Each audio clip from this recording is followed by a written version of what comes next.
தென் மாவட்டங்களுக்குரிய எல்லாருக்கும் விவசாயிகளுக்கு ஒரு தாழ்மையான வேண்டுகோள். உங்கள் ஊரில் இருக்கக்கூடிய பஞ்சாயத்து தலைவர்கள் மற்ற எல்லார்ட்டையும் சொல்லி அலர்ட்டாக இருக்க சொல்லுங்கள் சார். தாமிரபரணி ஆறு மற்ற ஆற்றங்கரைகளில் இருக்கவங்க அலர்ட்டாக இருங்க. இப்போ பெய்கிறது மழை இல்லை, இன்னும் அதிக மழை வருது. இப்போ நமக்கு பெய்கிறத விட மேலே மலையில் அதிக மழை பெஞ்சிக்கிட்டு இருக்குது. டேமு தண்ணியெல்லாம் இப்போயே திறக்கிறது நல்லது. உங்களுக்கு தெரிஞ்சவங்க தான் சொல்லி திறக்க சொல்லுங்கள் சார். அதிக வெள்ளப்பெருக்கு இருக்குது சார். இன்னும் மழை இன்றைக்கி நைட்டு நாளைக்கு தான் அதிக மழை இருக்குது. செவ்வாய்க்கிழமை வரைக்கும் இருக்குது. சென்னைக்கு பெஞ்சது 500-600 மில்லிமீட்டர். நமக்கு இப்போவே 200 மில்லிமீட்டரை தாண்டியாச்சு. நமக்கு பெய்ய போகிறது 1000 மில்லிமீட்டர் சார். தயவுசெய்து எல்லார்ட்டையும் சொல்லுங்கள். உங்கள் ஃபோனெல்லாம் சார்ஜ் போட்டு வச்சுக்கோங்க. கரண்ட் இருக்கக்கூடிய வாய்ப்பு இல்லை. பால் அத்தியாவசிய பொருட்கள் வாங்கி வச்சுக்கோங்க.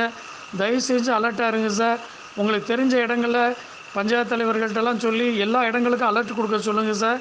தயவுசெய்து சொல்லுங்கள்.